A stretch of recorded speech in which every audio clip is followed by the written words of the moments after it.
गर्मियों का मौसम चल रहा था। जंगल में 2 आम के पेड़ थे जो कि थोड़ी थोड़ी दूर के फासले पर थे। एक आम का पेड़ तो काफी ही ज्यादा दयालु था। वे पक्षियों को बहुत पसंद करता था और कभी भी किसी भी पक्षी को उदास नहीं होने देता था। बाकी दूसरा आम का पेड़ तो काफी ही ज्यादा घमंडी था। वे अपने ऊपर तो किसी एक पक्षी को भी बैठने नहीं देता था, क्योंकि उसे ऐसा लगता था कि पक्षी उसकी सुंदरता को खत्म कर देंगे।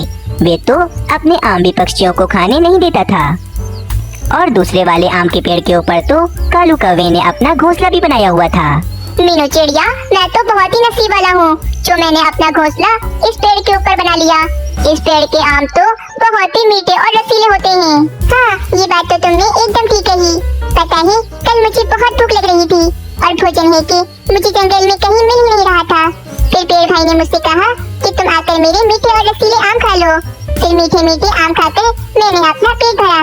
पेड़ भाई तो बहुत अच्छे हैं। हम पक्षियों को कभी भी अपने आम खाने से मना नहीं करते, परंतु वो जो सामने वाला पेड़ है, वे ना जाने हम पक्षियों से क्यों नफरत करता है। वे तो हम पक्षियों को अपने ऊपर बैठने भी नहीं देता।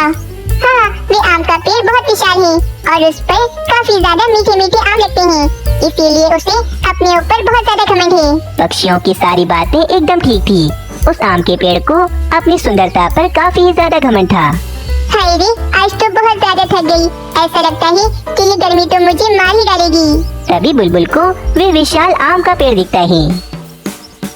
चलो इस आम के पेड़ के मीठे और रसीले आम खाती हूँ और अपना पेट भरती हूँ। बुलबुल जैसे ही उस घमंडी आम के पेड़ के ऊपर आकर बैठती है तो वे आम का पेड़ तो गुस्से में काफी जोर जोर से हिलने लगता है।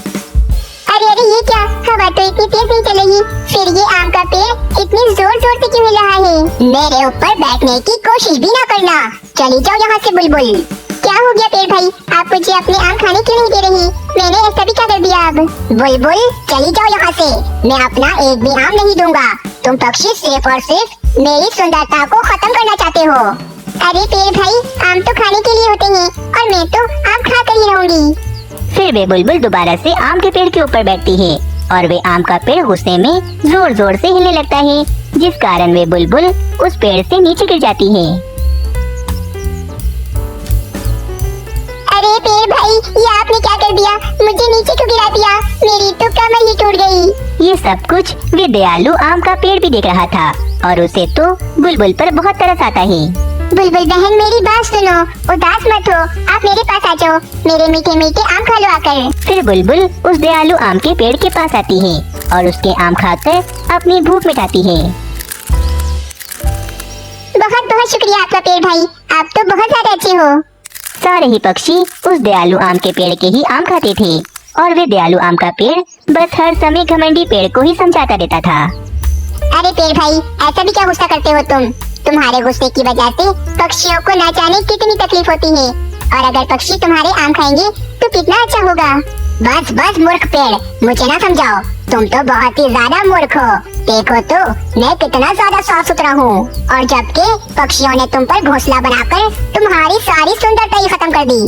पेड़ भाई, हम पेड़ों पर तो पक्षी ही बैठते हैं और अपना घोंसला बनाते हैं, यही तो हमारी सुंदरता है, और हम तो दूसरों की मदद के लिए होते हैं। वैसे एक बात कहूँ, आपको इतना भी घमंड नहीं करना चाहिए। बस करो, मुझे तुम्हारा भाषण और नहीं सुनना। मैं बहुत ज्यादा सुंदर पेड़ हूँ और मैं अपने पास कभी पक्षियों को आने भी नहीं दूंगा। बस फिर वे दयालु आम का पेड़ चुप हो जाता है। अगले दिन पक्षियों के बच्चे आपस में खेल रहे थे। पक्षियों, सब जाकर छुप जाओ, बस मैं आ रहा हूँ सबको ढूंढने। फिर नन्हा कबूतर और नन्हा तोता छुपने के लिए चले जाते हैं। अरे मैं कहाँ छुपूं? मुझे तो छुपने की कोई जगह ही नहीं मिलेगी। राजू कौवा तो मुझे ढूंढ लेगा। हाँ, एक काम करता हूँ, वो जो सामने बड़ा सा आम का पेड़ है, मैं उसमें जाकर छुप जाता हूँ। राजू कौवा मुझे नहीं ढूंढ पाएगा। फिर मानो चिड़ा आकर उस घमंडी आम के पेड़ के पत्तों में छुप जाता है। अरे लगता है कोई पक्षी आकर मुझ पर बैठा है, अभी बताता हूँ। फिर वे घमंडी आम का पेड़ जोर जोर से हिलने लगता है, जिस कारण मानो चिड़ा उस पेड़ से नीचे गिर जाता है और मानो चिड़े को काफी ज्यादा चोट लग जाती है। अरे मानो चिड़े, ये क्या हो गया? तुम्हें तो इतनी ज्यादा चोट लग गई। आइंदा मेरे करीब भी मत आना, वरना तुम सबको जान से मार दूंगा। मानो चिड़े, मैं अभी तुम्हारी मम्मा को बुला कर लाता हूँ। राजू कौवा फौरन से मीनू चिड़िया को लेकर आता है। हाय रे मेरा बेटा, ये क्या हो गया तुम्हें? घमंडी आम के पेड़, ये तुमने बिल्कुल अच्छा नहीं किया। तुम्हें खुद पर बहुत घमंड है ना? तुम्हारे किसी काम नहीं आएगा। बस बहुत हो गया, आज से कोई भी पक्षी तुम्हारे ऊपर नहीं बैठेगा। और याद रखना मेरी बात, तुम्हें तुम्हारे घमंड की एक दिन सजा जरूर मिलेगी। मामा मुझे बहुत दर्द हो रहा है, मुझे उल्लू वैसी के पास ले चलें। चलो मीनू चिड़िया, इन सबको लेकर यहाँ से चली जाओ, वरना मर जाएंगे सब, और फिर बाद में आकर तुम मुझे सुनाओगी। फिर मीनू चिड़िया सबको लेकर वहाँ से चली जाती है। अब तो कोई भी पक्षी उस घमंडी आम के पेड़ के पास भी नहीं जाता था, और वहीं वे दयालु आम के पेड़ के पास हर समय पक्षी जमा रहते थे। पक्षियों, इस बार आप सबने मुझे बताया नहीं कि इस बार के आम आप सबको कैसे लगे। ना पूछो पेड़ भाई, आपके आमों का तो जवाब ही नहीं, मैं तो ये दूसरा खा रहा हूँ। सारे ही पक्षी उस आम के पेड़ से काफी ही ज्यादा खुश थे, और वहीं वे घमंडी आम का पेड़ भी पक्षियों के न आने से काफी ही ज्यादा खुश था। बस फिर एक दिन जंगल में एक लकड़हारा आ जाता है, और वे अच्छी लकड़ियों की तलाश में जंगल में इधर उधर घूम रहा था। कोई एक अच्छी लकड़ी वाला पेड़ मिल जाए तो मजा ही आ जाए। चलो ढूंढता हूँ, मिल ही जाएगा। वे लकड़हारा अच्छी लकड़ी की तलाश में जंगल में घूम रहा था, तो उसे वे दयालु आम का पेड़ दिखाई देता है। इस आम के पेड़ की लकड़ियाँ तो अच्छी लग रही हैं, और काफी ज्यादा मोटी मोटी हैं। इसी को काट लेता हूँ। तभी वे लकड़हारा उस पेड़ पर बना कालू कौवे का घोंसला दिखता है, और उस पर बैठे काफी सारे पक्षियों को दिखता है। अरे रे, अगर ये पेड़ काट दिया तो बेचारे पक्षियों से इनका घर छिन जाएगा। नहीं भाई, पाप लगेगा मुझे। कोई दूसरा पेड़ ढूंढ लेता हूँ। वे लकड़हारा लकड़ियों की तलाश में थोड़ा और आगे जाता है, तो उसे एक घमंडी आम का पेड़ दिखाई देता है। अरे वाह, इस पेड़ पर तो किसी भी पक्षी का घोंसला नहीं, और यहाँ पर तो मुझे कोई पक्षी भी दिखाई नहीं दे रहा। इसका मतलब ये पेड़ किसी पक्षी को पसंद नहीं। ये पेड़ है भी काफी सुंदर और काफी ही ज्यादा मोटा।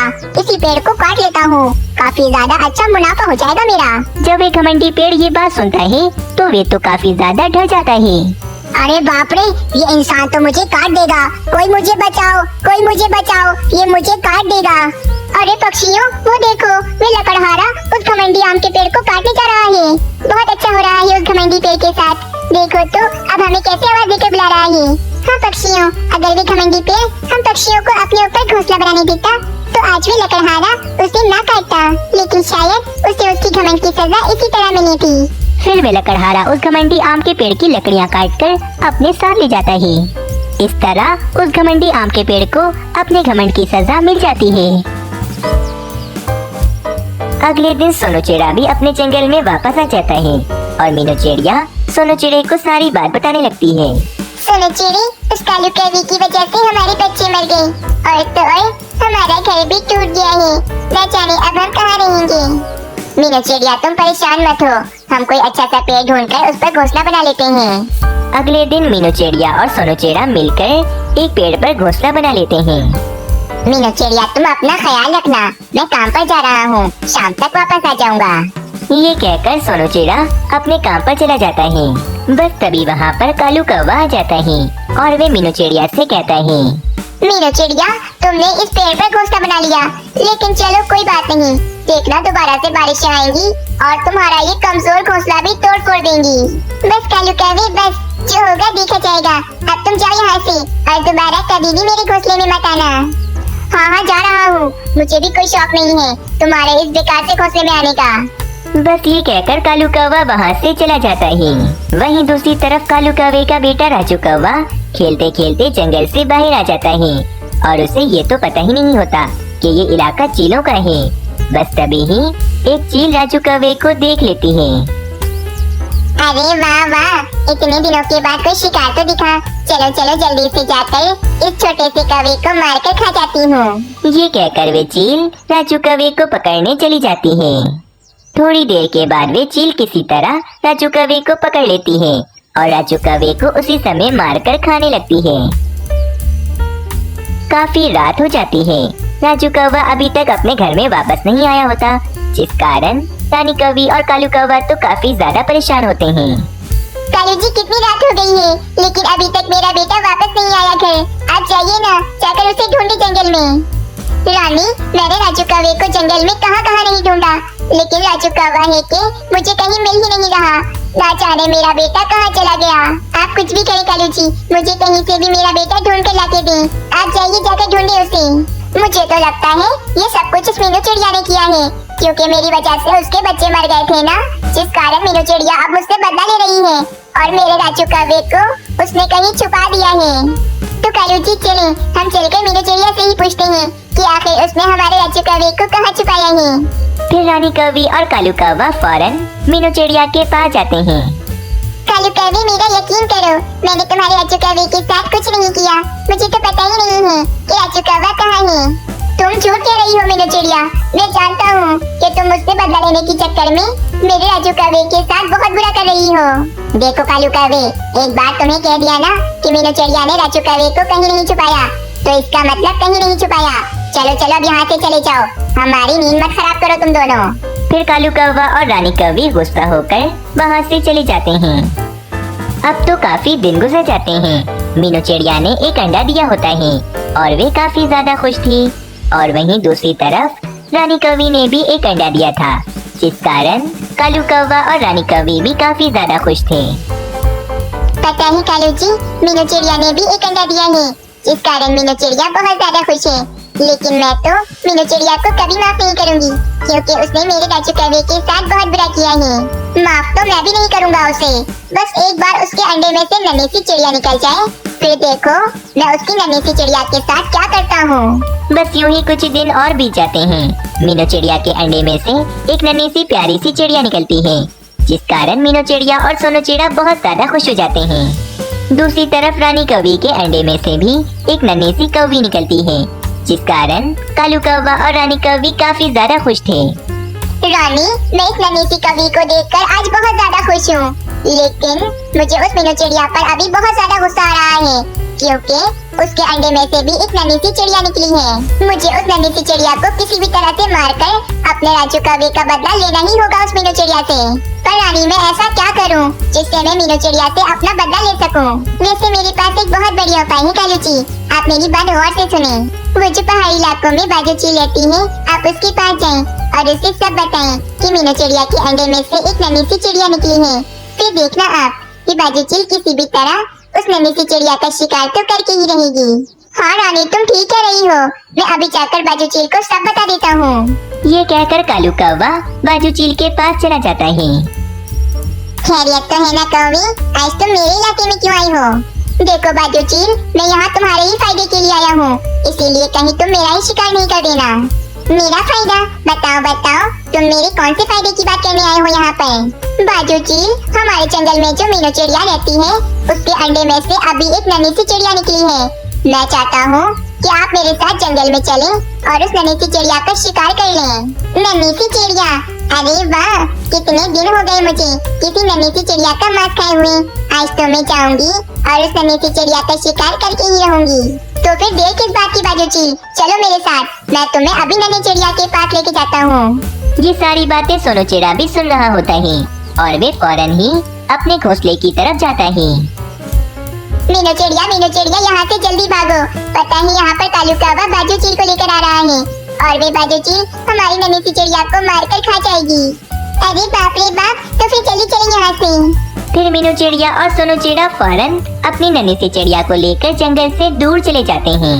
थोड़ी देर के बाद जब कालू कौवा बाजू चील को लेकर मीनू चिड़िया के घोंसले में आता है, तो देखता है वहाँ तो कोई भी नहीं होता। ए कौवे, कहाँ है मीनू चिड़िया और उसकी नन्ही चिड़िया? मुझे तो यहाँ पर कोई नहीं दिख रहा। बाजू चील, मेरा यकीन करो, मीनू चिड़िया और उसकी नन्ही चिड़िया अभी थोड़ी देर पहले यहाँ पर थे, ना जाने वे कहाँ चले गए। मैं सब जानती हूँ, तुम जैसे फारिक कौवे हम जैसी चीलों को बेवकूफ बनाते हैं और हमारा मजाक बनाते हैं। अब तो मैं तुम्हें नहीं छोड़ूंगी। बाजू चील को बहुत ज्यादा गुस्सा आ जाता है, जिस कारण बाजू चील कालू कौवे पर हमला कर देती है और कालू कौवे को मारकर खाने लगती है। अब इस तरह कालू कौवे को अपनी गलती की सजा मिल जाती है और वहीं रानी कौवी भी अब बिल्कुल ही अकेली हो गई थी। और अब वहीं मीनू चिड़िया का परिवार अपनी जिंदगी खुशी खुशी गुजार रहे थे। इस कहानी से हमें ये सीख मिलती है कि गलत कामों का हमेशा गलत ही अंजाम होता है। अगर आप सबको ये कहानी अच्छी लगी तो हमारे चैनल को जरूर सब्सक्राइब करें। जंगल में सब कुछ अच्छा चल रहा होता है, पक्षियों को किसी भी चीज की परेशानी नहीं होती। शुक्र है पक्षियों कि हमें खतरनाक डेंगू मच्छरों से छुटकारा मिल गया है, वरना तो हमारे कितने मासूम पक्षी मारे जाते। हाँ मीनू चिड़िया, तुम ठीक कह रही हो, अब जाकर सुकून मिला है। वहीं दूसरी तरफ एक मच्छर अपने सरदार से कहता है, महाराज, आपका भाई दूसरे जंगल में पक्षियों में डेंगू वायरस फैला रहा था, जिस कारण उस जंगल के पक्षियों ने आपके भाई के साथ सभी मच्छरों को मार डाला। क्या? उन पक्षियों की इतनी हिम्मत कि हम मच्छरों को इतनी बुरी तरह से मारें? मैं उन्हें नहीं छोड़ूंगा। मैं उन जालिम पक्षियों से अपने भाई और बाकी मच्छरों का खून का बदला लूंगा। बस फिर क्या था, मच्छरों के सरदार के कहने पर सारे मच्छरों को बहुत ज्यादा ही गुस्सा आ जाता है। चलो मच्छरों, अब हम उन पक्षियों में फिर से डेंगू वायरस फैलाएंगे और इस बार हम किसी गुफा में नहीं रहेंगे, बल्कि ऐसे ही किसी ठहरे हुए पानी या जहाँ कचरा जमा होगा वहाँ रहेंगे, ताकि वे पक्षी हमें झाड़ियाँ जलाकर उनकी गंदी बदबू से मार ना सकें। बस फिर क्या था, मच्छरों का सरदार और सारे मच्छर गुस्से में उस जंगल में चले जाते हैं। रानी, ये देखो, हमारे टमाटर के खेत में कितने सारे टमाटर खराब हो गए हैं। मैंने तुम्हें कहा भी था कि इन्हें तोड़ लो, परंतु तुम मेरी बात सुनती ही कहाँ हो। अरे भाई कालू जी, मुझे क्या पता था कि ये टमाटर खराब हो जाएंगे, लेकिन अब हमें बिना बहस किए इन खराब टमाटरों को तोड़ना होगा, वरना इनके साथ साथ सही टमाटर भी खराब हो जाएंगे। फिर कालू कौवा और रानी कौवी कुछ देर में वे सारे खराब टमाटर तोड़ लेते हैं। रानी, ये सारे खराब टमाटर मैं अपने जंगल की कचरा फेंकने वाली जगह पर फेंक के आ जाता हूँ, परंतु कालू जी, हम पक्षियों ने ऐसे ही उस साफ जगह को कचरा फेंक कर उसे कचरा फेंकने वाली जगह बना दिया है। अगर मिट्टू महाराज को ये पता चल गया तो वे हम पक्षियों पर बहुत ज्यादा गुस्सा होंगे। अरे भाई रानी, कुछ नहीं होता, सब पक्षी वहीं कचरा फेंकते हैं, मैं भी वहीं फेंकूंगा। फिर कालू कौवा सारे खराब टमाटर एक टोकरी में डालकर उन्हें फेंकने के लिए ले जाता है और लाकर सारे खराब टमाटर कालू कौवा कचरे में फेंक देता है। जंगल के सारे पक्षी अपना अपना कचरा इसी जगह पर फेंकते थे, जिस कारण इस जगह पर कचरे का ढेर लग जाता है। अरे वाह वाह सरदार जी, ये देखो, यहाँ कितना सारा कचरा है, हम यहीं पर ही अपना डेरा डाल लेंगे। बस फिर क्या था, वे सारे डेंगू मच्छर उसी कचरे वाली जगह पर रहने लगते हैं। अगली सुबह हो जाती है, एक बड़ा बादल पक्षियों के पास आता है। पक्षियों, हम बादल तुम्हारे जंगल में जल्द ही बारिशें करने आने वाले हैं, इसीलिए तुम सब पक्षी अपने पक्के घर बना लो, वरना हम किसी समय भी बारिशें करना शुरू कर देंगे। अरे बादल भाई, ये तो अच्छी बात है, हम सब पक्षी फिर से बारिश में मजे से नहाएंगे। अरे वाह, अब तो मजा आ जाएगा बारिश में नहाने से। वैसे भी कितने समय से हम सब पक्षियों ने बारिश में नहीं नहाया है। बस फिर क्या था, अगले दिन तेज बारिश शुरू हो जाती है और सब पक्षी मजे से बारिश में नहाने लगते हैं। मीनू चिड़िया, इस बार तो बारिश बहुत तेज हो रही है, मुझे तो बहुत ही मजा आ रहा है। हाँ बुलबुल, तुम ठीक कह रही हो, बारिश का पानी बहुत ठंडा है और इस ठंडे ठंडे पानी में नहाने में बहुत ज्यादा ही मजा आ रहा है। बस फिर कुछ ही देर के बाद बारिश भी रुक जाती है, परंतु तेज बारिश होने के कारण जंगल में जगह जगह गड्ढे हो जाते हैं, जिनमें बारिश का पानी भर जाता है। पानी जमा होने के कारण इस पानी में और भी ज्यादा डेंगू मच्छर पैदा हो जाते हैं और आहिस्ता आहिस्ता जंगल के कुछ पक्षी बीमार होने लगते हैं। अरे तोती, ये अचानक इतना तेज बुखार कैसे चढ़ गया मुझे? अभी तो बिल्कुल ठीक था मैं। बहुत कमजोरी भी हो रही है मुझे, लगता है वैद जी को दिखाना ही पड़ेगा। तोते जी, आप चिंता न करें, मैं उल्लू वैद जी को अभी बुला कर लाती हूँ। फिर कुछ देर के बाद उल्लू वैद जी आ जाते हैं और तोते को चेक करने लगते हैं। तोती बहन, तोते भाई, ये तो डेंगू मच्छर वाला बुखार चढ़ गया है। यकीनन इस बारिश के कारण फिर से हमारे जंगल में डेंगू मच्छर दोबारा से पैदा हो गए हैं। नहीं नहीं उल्लू वैद जी, इस डेंगू वायरस की वजह से मैं अपने बेटे को तो खो चुकी हूँ, लेकिन अब मैं अपने पति को खोना नहीं चाहती हूँ। तोती बहन, मैं कुछ और पक्षियों को भी देख कर आ रहा हूँ और सब पक्षियों को डेंगू वायरस का ही बुखार हो रहा है। यकीनन हमारे जंगल में दोबारा से डेंगू मच्छर आ गए हैं और वे पक्षियों में डेंगू वायरस फैला रहे हैं। उल्लू वैद जी, कुछ कीजिए, मेरे पति की जान बचा लीजिए, इनके अलावा मेरा और कोई भी नहीं है। बस तभी वहाँ पर मीनू चिड़िया भी आ जाती है और वे कहती है, उल्लू वैद जी, जल्दी चले मेरे साथ, रानी कवि और बुलबुल बहन को भी बाकी पक्षियों की तरह बुखार चढ़ गया है और बहुत ज्यादा कमजोरी भी हो रही है। मुझे तो डर है कि कहीं दोबारा से डेंगू वायरस तो हमारे जंगल में नहीं फैल रहा ना। हाँ मीनू चिड़िया, जिस बात का डर था वही हुआ। जंगल में दोबारा से डेंगू मच्छर पैदा हो गए हैं और वे पक्षियों में डेंगू वायरस फैला रहे हैं। बस फिर क्या था, उल्लू वैची के हॉस्पिटल में बहुत सारे पक्षी एडमिट हो जाते हैं। अरे वैची जल्दी बताएं, मेरा राजू कौवा कैसा है? वो मुझसे बात क्यों नहीं कर रहा है? कालू कौवे, मैंने राजू कौवे को ठीक करने की बहुत कोशिश की। इसे सेब का शरबत भी पिलाया, परंतु डेंगू वायरस के कारण राजू कौवे की मृत्यु हो गई है।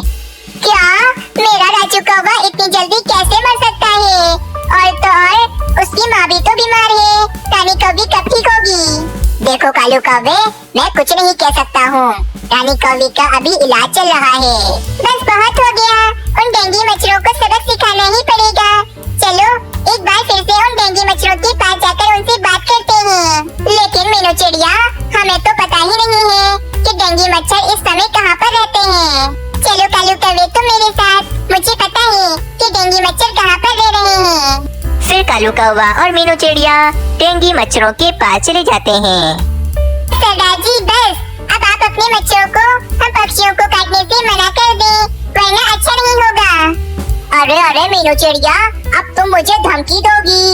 अगर अभी हम चाहें तो तुम दोनों को काट काट कर मार दें, परंतु मैं ऐसा नहीं करूँगा, क्योंकि मुझे तुम सब पक्षियों से अपने भाई का बदला जो लेना है। इसीलिए मैं तुम पक्षियों को तड़पा तड़पा कर मारूंगा। और याद रखना, जब तक कि मेरे भाई का बदला पूरा नहीं हो जाता, मैं तुम पक्षियों को नहीं छोड़ूंगा। अरे भाई जाओ यहाँ से, सरदार की बात मानो और यहाँ से चले जाओ। तोतले मच्छर, तुम तो चुप ही हो जाओ, बिल्कुल मत बोलो तुम। फिर मीनू चिड़िया और कालू कौवा उदास होकर वहाँ से चले जाते हैं। मीनू चिड़िया कुछ करो, डेंगू वायरस की वजह से बहुत से पक्षी मारे जा चुके हैं और अब तो हम झाड़ियाँ जलाकर उन मच्छरों को मार भी नहीं सकते, क्योंकि वे चालाक मच्छर अब गुफा जैसी बंद जगह पर नहीं रहते, जहाँ धुआं बढ़ जाए और वे मच्छर मर जाएं। परंतु अब कुछ उपाय तो सोचना ही होगा, वरना हमारा पूरा जंगल खत्म हो जाएगा। पक्षियों, डेंगू मच्छर गंदी जगह पर रहते हैं और हमारे जंगल में तो बहुत ज्यादा गंदगी फैल गई है। जगह जगह बारिश का पानी जमा है और कचरे का ढेर लगा हुआ है। हमें अपने जंगल को साफ सुथरा करना होगा ताकि डेंगू मच्छरों से हमें छुटकारा मिल सके। हाँ, शायद आप ठीक कहते हैं उल्लू वैची, हमें पहले तो अपने जंगल को पूरी तरह से साफ करना होगा। बस यही सब बातें चल रही होती हैं कि वहाँ पर कबूतर आ जाता है। पक्षियों, अब चिंता करने वाली कोई बात नहीं है। ये देखो, मैं दूसरे जंगल से डेंगू मच्छरों को मारने वाला स्प्रे लाया हूँ। बस कोई पक्षी जाकर ये स्प्रे उन डेंगू मच्छरों पर कर दे, जिससे वे सारे डेंगू मच्छर मर जाएंगे। पर कबूतर भाई, इस स्प्रे से हम पक्षियों को तो कोई नुकसान नहीं होगा ना? नहीं मीनू चिड़िया, इस स्प्रे से सिर्फ मच्छर ही मरते हैं, हम पक्षियों को बिल्कुल नुकसान नहीं होगा। तो ठीक है पक्षियों, मैं आज ही सभी गंदी जगहों पर स्प्रे कर दूंगी जहाँ पर डेंगू मच्छर रहते हैं। ये कहकर मीनू चिड़िया स्प्रे लेकर वहाँ से चली जाती है और मीनू चिड़िया कचरे वाली जगह पर आती है और अच्छे से स्प्रे करने लगती है। अरे सरदार जी, कितनी गंदी बदबू फैल रही है, मेरा तो दम घुट रहा है। अरे तोतले मच्छर देखो तो, मीनू चिड़िया स्प्रे कर रही है, अब हम मच्छर मारे जाएंगे। मच्छरों, अब तुम सबकी तो खैर नहीं, तुम सब इस गंदी बदबू से मारे जाओगे। बस फिर क्या था, वे सभी मच्छर उस गंदी बदबू से मर जाते हैं। अरे वाह पक्षियों, देखो तो इन मच्छरों को मरा हुआ देखकर कितनी ज्यादा खुशी मिल रही है। इन मच्छरों की वजह से मेरा राजू कौवा आज मेरे पास नहीं है। बस फिर वहाँ पर रानी कौवी भी आ जाती है। रानी, तुम ठीक हो गई? मैं तो बहुत ज्यादा डर गया था कि कहीं राजू कौवे को खोने के बाद मैं तुम्हें भी न खो दूं। कालू जी, मैं बिल्कुल ठीक हूँ, परंतु मेरा बेटा राजू कौवा आखिर कैसे मर गया? रानी, इन जालिम डेंगू मच्छरों ने ही हमारे राजू कौवे की जान ली है, परंतु देखो तो हम पक्षियों ने मिलकर इन डेंगू मच्छरों का खात्मा कर दिया है। चलो पक्षियों, हमें अपने जंगल को पूरी तरह से साफ सुथरा कर देना चाहिए, वरना दोबारा से हमारे जंगल में डेंगू वायरस फैल जाएंगे। प्यारे दोस्तों, आप सबको ये कहानी कैसी लगी हमें कमेंट में जरूर बताएं और चैनल को जरूर सब्सक्राइब करें।